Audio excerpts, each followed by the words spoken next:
Just like that, first pop. Now let's stop using the Silvia as a workbench. We're going to be doing some soldering. So this cable here plugs into that box, that little black box down there. We have tried a little bit more to see if we can clear that seat code. Last week we told you we're going to do something with the Silvia, and well, we are. We're going to be putting the battery back in it because we had to take it out and put it on charge because we just don't get it out of the garage enough. Yes, that's correct, that's correct. Let's get the battery back into this car so we can then pull it out of the garage, park it outside, and then we'll get to work on installing the light bar on this thing. This is probably the first time you guys have seen it in color because I don't even think we posted a photo yet, but if we have, this is the second time you guys are seeing it. Yeah, that's good. You're right! The battery also went flat in this car because obviously when we went to Dunedin to get this car wrapped, they would have had all the doors and everything open, and then we never drove it home. We put it on the trailer to bring it home as well. But yeah, we've taken all of this out so we could charge the battery, but while I've had it out, I've looked at where we could run the wires and the cables for the control box. So that's the control box for the light bar, which is on top of the car. So we're going to run all the wires back into the boot, connect it up to the battery. We've even got a fuse holder, placeholder here. Watch where we'll put a little blade fuse. What do they call, like a blade adapter thing? Oh, the parts are on the car, on the Silvia. So what I was just showing you there, this is going to go into that spot. We'll put some more fuses in there. So then that light bar is controlled by the key instead of being on all the time. There's a bit of wires we need, some double-sided tape to hold that thing down, an Ethernet cord, and some cable ties. So we'll show you us installing most of that, making the plugs up for these because we want it tidy and we want it to spec theoretically. We want to hide it all. We're still waiting on one more cable to turn up for the top of the light bar because we're not drilling a hole in the roof of the car, but we've got one more cable turning up and it's a flat internet cable. So the cable, where is the little cable down here? So this is obviously a thick cable, and we're going to run it down through the door here on the opposite. Oh, it isn't unlocked. It's got the keys. I thought it was locked. We're going to run it down through here into there and then into the trim. So we've taken all that off already. Taken the base of the back seat out already as well. And when we did that, I actually found a couple of coins. That is my money, animal! I found a $2 coin. And then I found some washworld tokens. Now, I have no idea where washworld is. We don't have a washworld here in Invercargill. So those tokens are probably useless. But if you have a washworld wherever you're watching this, let me know. And we might even just send you those tokens. So we're gonna tidy all the wiring up in there, put the plastic back on there. You can see that blue cable over the back. So that blue cable is going to run into the center console there.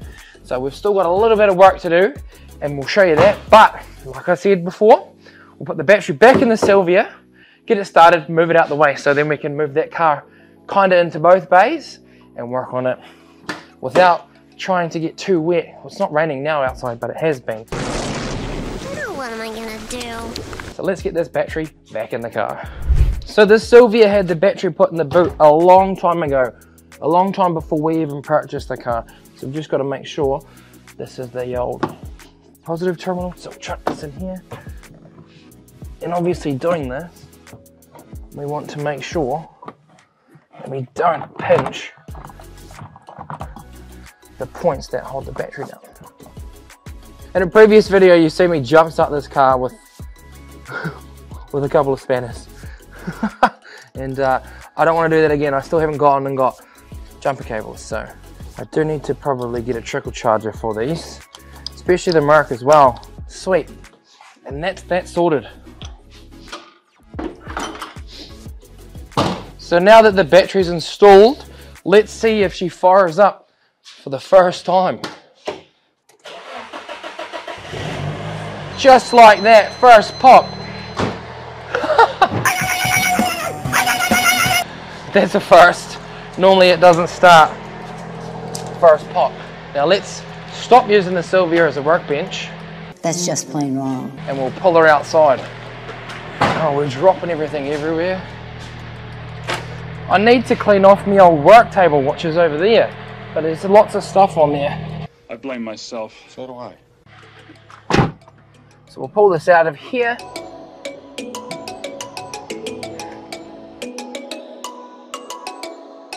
You've just seen us pull the Silvia out of the garage and park it up. It definitely needs a wash, but you've already seen us wash the Silvia in one video. So let's crack on working on getting this light bar fitted and all plumbed up. Well, it's not really plumbing, all wired up so we can get it working, so we can use this vehicle, the HPTO Fest. As much as we want the natural light to be able to see what we're doing, for the camera it makes sense to have those doors shut. So let's crank on. I can see it a little bit better now. We're not kind of hiding in the dark. We're going to be doing some soldering. So this cable here plugs into that box, that little black box down there. We're going to wire it into the car. Then we have power on the key instead of having power full time. And then obviously it's going to be earth to the battery the full time, but it's going to be in through a little blade connector like this, like I showed you before. Where is it here? Here it is. So that we'll plug that on into there, put a couple of fuses in there, and then we've got a power fuse terminal already. The seats are already out, all the trim's already out, and we've got bits open already, all the wires exposed in that. So that's where we're going to run this power cable. Well, internet cable was too short, so another one. We're going to run it into that center console there. So I'll do my best to try and show you everything, but I might just crack on. And if you do have any questions, we can go back over it a little bit later in another video. So, welcome to the show, David. Welcome. No, I'm already here. I say welcome, you say thank you. That's how it works. Now, it's been a little minute. The system is all wired in. Well, the power to the system is wired in. The light's not wired in, and neither is the controller into the dash. But we made a little makeshift bench up here. We started soldering it, but the wires were too thick, so we went and got some of these connectors, and we've heat shrinked up a little bit of the connectors, so we'll show you. Doesn't look like much has changed in here, but the controller unit's all been wired in. You can see that red wire there. It chases it all through here up to here, and obviously we've zip tied it in, tidy out the way. Now the fuses have been put back in, and the car is literally on right now. So we push this button here, and it turns on. And the system that we've piggybacked into still works as well. So you can see the lights flashing on this controller. Obviously this controller still needs to be plumbed in right into that center console up there. But here, it works. Makes all the noises. And then yeah, we've obviously ground it, covered that with a bit of heat shrink and zip tied all that in. So that's now nice and tight and secure, and that's not gonna go anywhere. Now we've just gotta run this cable here, this Ethernet cable, 10 meters of it, through all the nooks and crannies. I think the cable that's currently in the car is 3 meters. So we could have gone with 5, but I didn't want to be short. So we can bunch it up, hit this end, hide it all out the way. Or if we really want to, we can cut it and then just put another internet cable on the end of that there. There's 2 cables that have got to come out of this light bar, which will come out of the middle. So obviously you see the black top there, come out of the middle underneath here, come through here on this side. We'll pull this out the way, and then that'll run down. Actually, no, we'll probably send it this way. Run down in through here, just like this cable here. So give me a minute and we'll get that other cable run, and we'll figure out how that dash center console comes apart. We'll be a little bit careful with this one, pulling it apart, but it looks so nice and tidy in there.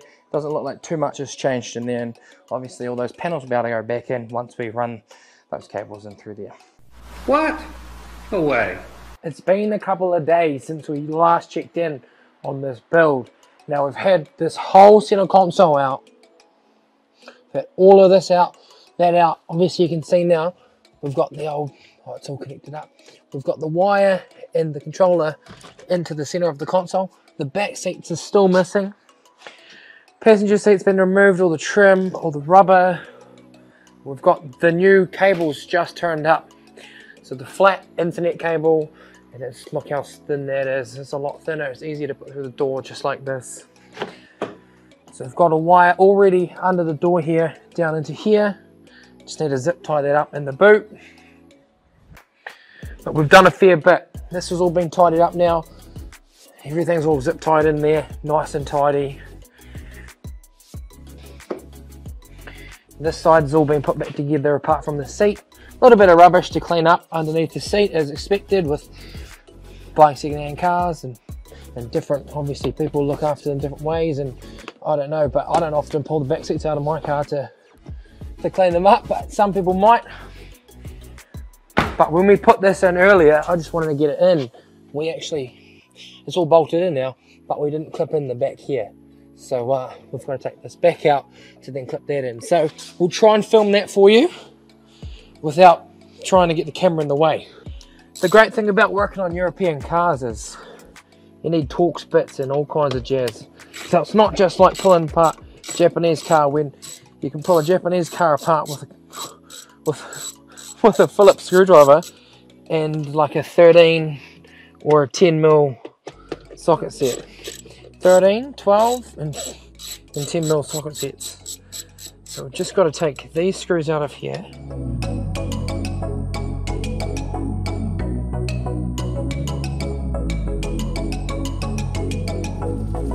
Go. That's that all back together. And that, yeah, before we missed out putting these in. There's little locating tabs that we missed out putting in here, so now that's in there, so we should be able to put this panel back on in here.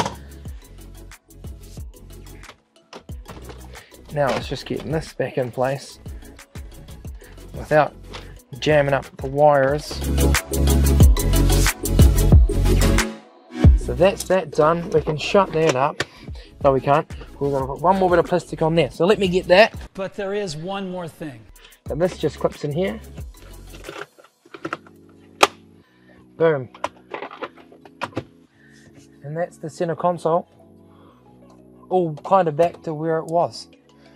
Perfect. This is immaculate, man. Let's zoom out a bit. And we'll see if we can get this sit in. There we go. Before, that didn't sit in there at all. So now that's all back in there. That's exactly what we want. Right, so that's the center console. All put back together, nice and tidy, like we've never been in there. But if you open this up, you can see there's a blue cord, the controller box. Now there is a bit of carpet that goes down there. We just need to cut a hole in that so the wire can come out of it. And that's where we'll leave the controller. And that'll turn on with the key, because it's powered under the key and not to the battery the whole time, because we don't want this going flat. Right, let's get this cable sorted. Now, we could run this new shroud, but then there's another shroud already in here, which we could run this cable up through as well, which we might do that. Save trying to have two wires in the way. There's a couple of cable ties cut off that end, and now the cable itself is, we kind of got to get it through that hole. So there's a wee hole in behind here. So the cable that we're running through plugs into there, and then this cable here we've just unplugged plugs into here. So this is the power cable, and then we've got to have the data cable which talks to it. You talking to me? Are you nuts? Come at me!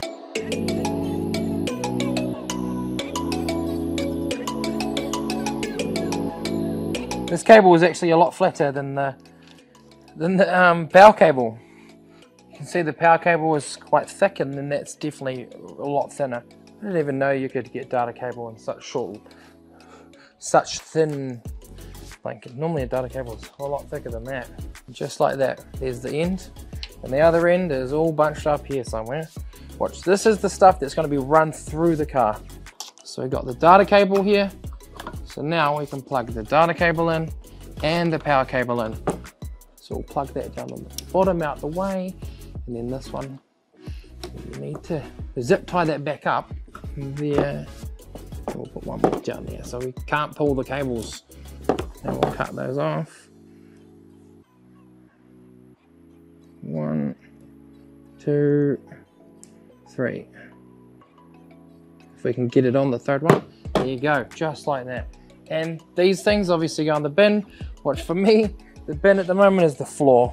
So that's everything we needed to do to that point on the roof. We've got a little rubber gasket we've got to put on, and then the cover, and then that's everything set up. And now, we've just got to run this cable up underneath here, down to here. So we'll do that real quick, and then we'll update you guys in a quick second. Well, we're now just past midnight. We have got the car pretty much back together.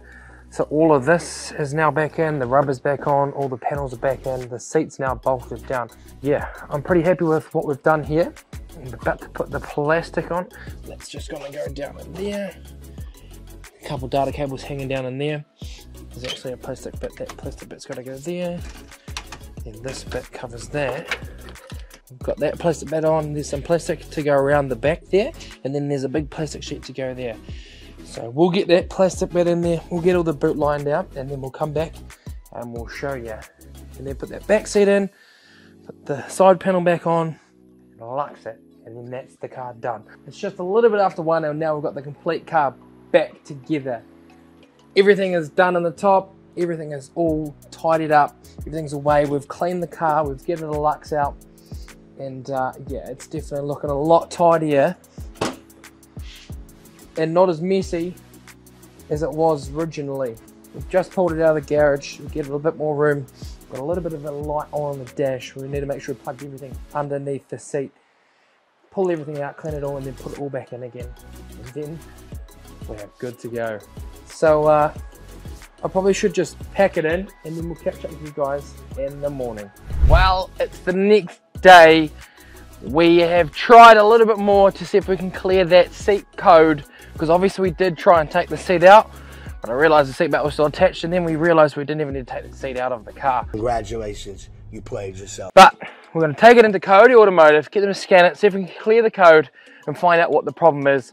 Sometimes there's a little bit of an issue with the weight sensor on the seat, so we have made sure that everything was plugged back in. So we're just going to run a scan tool over it and then see what codes come up, see if they can be cleared or see if we need to hard fix them, and we'll take care of that pretty easily. Watched a wee tutorial last night online on the same issue and problem solving, but we don't have a scan tool to start the process. Now before we head to Coyote Automotive, we've got to go and pick up some printing that we got done. So the family passes, the weekend giveaway passes, the posters, and our indemnity forms we got printed at a local printer here in town. So we're going to pick that up, and then we've got to also pick up a flag that we got repaired because the end had just split open. So we've got that stitched up as well. So right, let's jump in the car, head and do those wee jobs. We'll show you the stuff we got printed at the printers, because by the time you see this video, we would have already shown you a photo. Hopefully. Who knows. And on that, if you're entering the HPTO Fest, there's only a few VIP spots left, and that gets you out on track both days, as well as something we just worked out with our naming rights sponsor. We're going to have a bit of a pre-event for the VIPs, but that's VIP only. So if you want to be part of that and want to know more information, you're going to need to enter as a VIP, but there's only limited spots left. And if you're entering, make sure you use the discount code SPICY. That's a capital S, capital P, capital I, capital C, capital Y. So that's full caps, SPICY. So make sure you use that to get yourself 10% off your entry at the HPTO Fest. Right, let's get in the car, let's get it started. And the code itself might clear by the time we get to Coyote Automotive, because last time we went to take the car there, it cleared itself. So it literally hasn't been driven since I drove it to Dunedin, because we literally trailered it home. Look at this though, the wires hanging out the bottom, it's all hidden down underneath the pillar, down in there on the opposite side into the boot, so it looks bloody incredible. We also need to swing past a communications specialist so they can chop the end off our cable so it's not too long. Right, let's go. Well, we've just come back from Roadrunner Panel and Paint and Coyote Automotive. We took this car to Coyote Automotive and got it scanned and got the code cleared. Obviously when you disconnect the front seat, it's got an airbag attachment to it, so obviously it threw an airbag light on, and then they scanned the code, and it had, obviously it was just stored. They're just obviously with airbag faults and stuff like that. They don't clear themselves like the last code cleared itself, so we had to take it and scan it. No problems at all. Obviously it's just because we unplugged it, turned the battery on and everything. And then we went to Roadrunner and we got our badge back. So that's what colour the spoiler's going to be, as well as this little trim here. So we'll get those on Monday, but this video will be up by then. And we also went and picked up our weekend passes that we're going to be giving away, as well as our posters. So if you want a poster for your workplace that looks like this, then send us a message and we will send one out to you. Come drop it off and you can put it in display in your workplace. But I think, even though we said we're going to do stuff with this car, we didn't. It's kind of just on the back burner at the moment because this car needed to be sorted for the event.